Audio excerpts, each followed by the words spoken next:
Hello श्रोताओं, हमारे इस YouTube चैनल अद्भुत भक्ति ज्ञान पर आप सभी श्रोताओं का एक बार फिर से स्वागत एवं अभिनंदन है। श्रोताओं, आज हम आपको बताएंगे कि राजा जनक ने सीता के स्वयंवर में महाराज दशरथ को क्यों नहीं बुलाया। श्रोताओं, हम इस कथा को आज बताने वाले हैं। अगर श्रोताओं आपने हमारे इस अद्भुत भक्ति ज्ञान चैनल को सब्सक्राइब नहीं किया है तो कृपया करके सब्सक्राइब कर दें। तो चलते हैं सीधे अपनी वीडियोज पर। श्रोताओं, राजा जनक के शासन काल में एक व्यक्ति का विवाह हुआ था। जब वह पहली बार सज संवर कर ससुराल के लिए चला तो रास्ते में चलते चलते एक जगह उसको एक दलदल मिला जिसमें एक गाय फंसी हुई थी जो लगभग मरने वाली ही थी। उसने विचार किया कि गाय तो कुछ देर में मरने वाली ही है तथा कीचड़ में जाने पर मेरे कपड़े तथा जूते खराब हो जाएंगे। अतः उसने गाय के ऊपर पैर रखकर आगे बढ़ गया। जैसे ही वह आगे बढ़ा तो गाय ने तुरंत दम तोड़ दिया और उसकी मृत्यु हो गई। तब सज्जनों, गाय ने श्राप दिया कि जिसके लिए तू जा रहा है उसे देख नहीं पाएगा, यदि देखेगा तो वह मृत्यु को प्राप्त हो जाएगी। बंधुओं, वह व्यक्ति अपार दुविधा में फंस गया और गौ श्राप से मुक्त होने का विचार करने लगा। ससुराल पहुंचकर वह दरवाजे के बाहर घर की ओर पीठ करके बैठ गया और वह विचार करने लगा कि यदि पत्नी पर नजर पड़ी तो अनर्थ हो जाएगा। और परिवार के अन्य सदस्यों ने उसको घर के अंदर चलने का काफी अनुरोध किया, किंतु वह नहीं गया और ना ही रास्ते में घटित हुई घटना के बारे में किसी को नहीं बताया। बंधुओं, उसकी पत्नी को जब पता चला तो उसने कहा कि चलो मैं ही चलकर उन्हें घर के अंदर लाती हूँ। पत्नी ने जब उससे कहा कि आप मेरी ओर देखते क्यों नहीं हो, तो भी वह चुप रहा। काफी अनुरोध करने के उपरांत उसने रास्ते का सारा वृत्तांत कह सुनाया। पत्नी ने कहा कि मैं भी पतिव्रता स्त्री हूं, ऐसा कैसे हो सकता है, आप मेरी ओर अवश्य देखो। पत्नी की ओर देखते ही उसकी आंखों की रोशनी चली गई और वह गाय का श्राप बस पत्नी को देख नहीं सकता। सज्जनों, पत्नी पति को साथ लेकर राजा जनक के दरबार में गई और सारा कह सुनाया।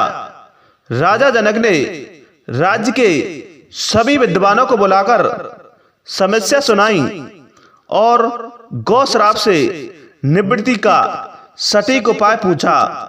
तब सभी विद्वानों ने आपस में मंत्रणा करके एक उपाय सुझाया कि यदि कोई पतिव्रता स्त्री छलनी में गंगाजल लाकर उस जल के छींटे इस व्यक्ति की दोनों आंखों पर लगाए तो गौ श्राप से मुक्ति मिल जाएगी और इनकी आंखों की रोशनी पुनः लौट सकती है।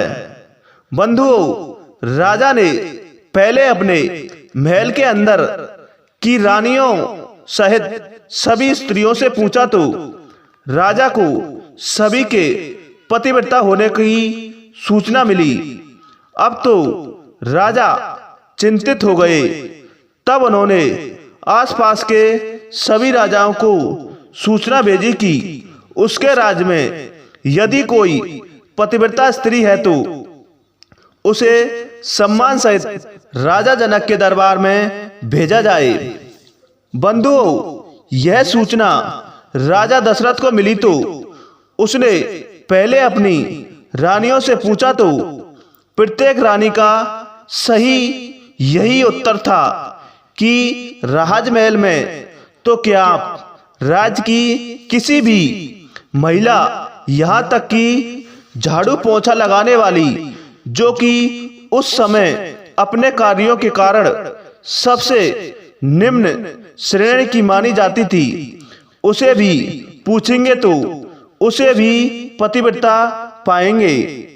बंधुओं, राजा जनक को इस समय अपने राज्य की महिलाओं पर आश्चर्य हुआ और उसने राज्य की सबसे निम्न माने जाने वाली को बुलाने भेजा और उसके पतिव्रता होने के बारे में पूछा। उस महिला ने स्वीकृति में गर्दन हिला दी। तब राजा ने दिखाने के लिए कि अयोध्या का राज्य सबसे उत्तम है, उस महिला को ही राज सम्मान के साथ जनकपुर भेज दिया। राजा जनक ने उस महिला का पूर्ण राजसी ठाट बाट से सम्मान किया और उसे समस्या बताई। महिला ने कार्य करने की स्वीकृति दे दी। महिला छलनी लेकर गंगा के किनारे गई और प्रार्थना की, हे गंगा माता, यदि मैं पूर्ण रूप से पतिव्रता हूं तो गंगा जल की एक भी बूंद भी नीचे नहीं गिरनी चाहिए। प्रार्थना करके उसने गंगा जल को छलनी में पूरा भर लिया और पाया कि जल की एक भी बूंद नीचे नहीं गिरी। तब उसने सोचा कि वह पवित्र गंगा जल कहीं रास्ते में छलक कर नीचे नहीं गिर जाए। उसने थोड़ा सा जल नदी में ही गिरा दिया और पानी से भरी छलनी को लेकर राज दरबार में चली आई।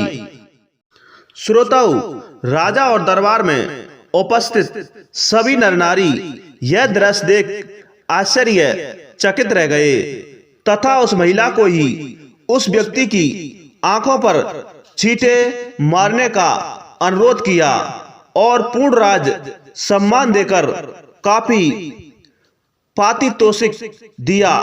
जब उस महिला ने अपने राज्य को वापस जाने की अनुमति मांगी तो राजा जनक ने अनुमति देते हुए जिज्ञावश उस महिला से उसकी जाति के बारे में पूछा। महिला द्वारा बताए जाने पर राजा आश्चर्यचकित रह गया। भक्तों, सीता स्वयंवर के समय वह विचार कर कि जिस राज्य की सफाई करने वाली इतनी पतिव्रता हो सकती है तो उसका पति कितना शक्तिशाली होगा। यदि राजा दशरथ ने उसी प्रकार के किसी व्यक्ति को स्वयंवर में भेजा तो वह धनुष को आसानी से संधान कर सकेगा और कहीं राजकुमारी किसी निम्न श्रेणी के व्यक्ति को न बरले।